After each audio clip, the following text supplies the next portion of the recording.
तो देखा कि दूध मांगोगे तो खीर देंगे, कश्मीर मांगोगे तो चीर देंगे। अरे ये वाला टॉपिक है, चलो इसी तरह से करो। आप उस डिबेट को ध्यान से देखिए, ध्यान से देखिए। मान लीजिए कि आप मोदी समर्थक ही हैं, क्या वो उस डिबेट में आपको तरह तरह की सूचनाएं दी जा रही हैं? एक समर्थक का भी अपना एक सेल्फ रेस्पेक्ट होता है ना, कि वो चीजें जानना चाहता है। तो क्या वो मीडिया आपको ढंग से बता रहा है, आपका सेल्फ रेस्पेक्ट बढ़ा रहा है? वो दरअसल आपको इंसल्ट करता है रोज कि आप उनके वोटर हैं, आपको गलत बातें बताकर, झूठ बातें बताकर लाल रंग का टांग देगा। चिन्मयानंद स्वामी के खिलाफ कुछ होगा, सब साइलेंस में चले जाएंगे। आजम खान के यहां बकरी पे भी केस होगा, घंटों घंटों बहस होने लगेगी। तो वो आपको हमेशा एक अपने पड़ोस के मुसलमान को वो हमेशा दुश्मन के रूप में देखना सिखा रहा है। मैं साफ साफ कहता हूं, और इसको आप नोट कर लीजिए।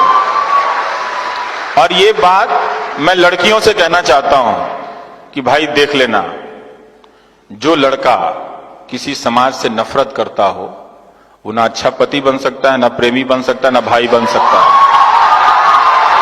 देख लेना, ऐसे किसी लड़की से, आईटी सेल वाले से शादी मत कर लेना भाई, बता रहा हूं ध्यान से। पता चला कि दहेज तो नहीं देना चाहिए, मां बाप ने चोरी छुपे कुछ पैसा दिया, लाखों रुपए भी गए और मिल गया और नफरत करने वाला, तो वो प्रेमी नहीं हो सकता है। मोहब्बत बहुत जरूरी है दोस्त, मिट्टी से भी और इंसान से भी। ऐसा नहीं हो सकता कि इंसान से मोहब्बत ना करो और कहो कि हम मिट्टी से मोहब्बत करते हैं। हम मिट्टी से मोहब्बत इसलिए करते हैं कि उस मिट्टी में बसने वाले इंसानों से भी मोहब्बत करते हैं। ये बात ध्यान रखिएगा। आज इंदौर में बीजेपी के आईटी सेल के प्रभारी हैं विक्की मित्तल, फेसबुक पे उन्होंने क्या लिखा कि गोडसे जी की पिस्तौल की नीलामी करवा दीजिए, पता चल जाएगा देशभक्त थे कि आतंकवादी थे। हम यहां पर आ गए, गांधी को मारने वाले के लिए ताली बजा के आप हिंदुस्तान नहीं बना सकते, नहीं बना सकते हो आप। जिस देश में गांधी के हत्यारे को देशभक्त कहा जा रहा है, तो गांधी क्या आतंकवादी थे? अब हम यहां पर आ गए हैं, क्या आपने उनको वोट दिया तो इसकी सजा इतनी दी जाएगी आपको कि आपको मूर्खों के झुंड में बदल दिया जाएगा? कि एक वोट देने के बदले, आप कितना प्यार करते हैं प्रधानमंत्री को, लेकिन उसके बदले में आपको उस झुंड में बदला जा रहा है कि आप गांधी के हत्यारे को गोडसे जी कहें। थोड़ा सावधान रहिए, हो क्या रहा है इस देश में। और वो फेसबुक पे लिख रहे हैं, ये कभी हुआ था? कभी नहीं हुआ था।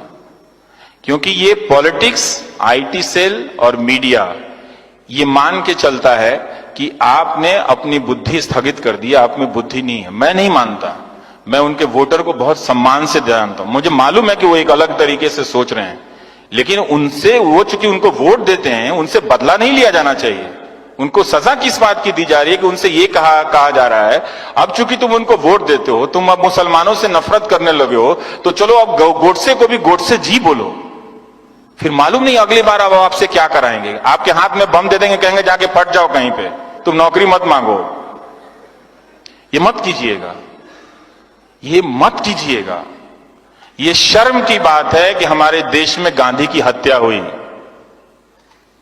और ये उससे भी ज्यादा शर्म की बात है कि एक राजनीतिक दल का कार्यकर्ता फेसबुक पे लिख रहा है गोडसे जी कि पिस्तौल नीलामी कीजिए तो खरीदने वाले लोग आ जाएंगे और उसके 2 करोड़ दे के साबित हो जाएगा देशभक्त थे। गांधी की लाठी की कोई कीमत नहीं है दोस्तों, कोई कीमत नहीं है उनकी लाठी की। उस लाठी को उन्होंने कभी किसी पे नहीं चलाई, तो ये मत होने देना। हालांकि अब देर हो चुकी है, अब तुम्हारे पास करने के लिए कुछ है नहीं, फिर भी बता रहा हूं कि आपको एक रोबोट में बदल दिया गया है, गलत गलत सूचनाओं से भर के।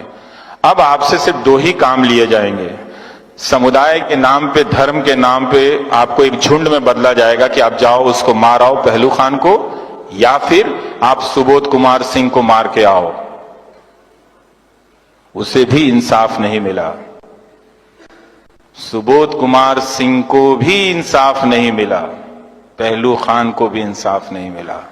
ये आप समझ रहे हो कि क्या हो रहा है? समझ रहे हैं इस बात को? अच्छे से समझिएगा, गुस्से में मत समझिएगा, कोई फायदा नहीं है दोस्तों। इसलिए आपका मीडिया जो है, मैं थोड़ा भटक के कह रहा हूं, कहना जरूरी है, फिर मौका नहीं मिलेगा आपसे। आपका मीडिया अब आपसे बदला ले रहा है। जब तक आप अपने आप को अलर्ट नहीं करेंगे, एक्टिव नहीं करेंगे, ये मैं क्यों कहता हूं कि आप इन अखबारों को पढ़ना बंद कर दीजिए, इन चैनलों को देखना बंद कर दीजिए और पैसा प्रधानमंत्री राहत कोष में दे दीजिए। ये मैं इसलिए इस उम्मीद में कहता हूं कि आप दबाव डालेंगे तभी मीडिया स्वतंत्र होगा, तभी मीडिया स्वतंत्र होगा। और एक बात जान लीजिएगा, मीडिया की स्वतंत्रता हमसे अपनी नौकरी के लिए नहीं कह रहे हैं, आपके लिए कह रहे हैं।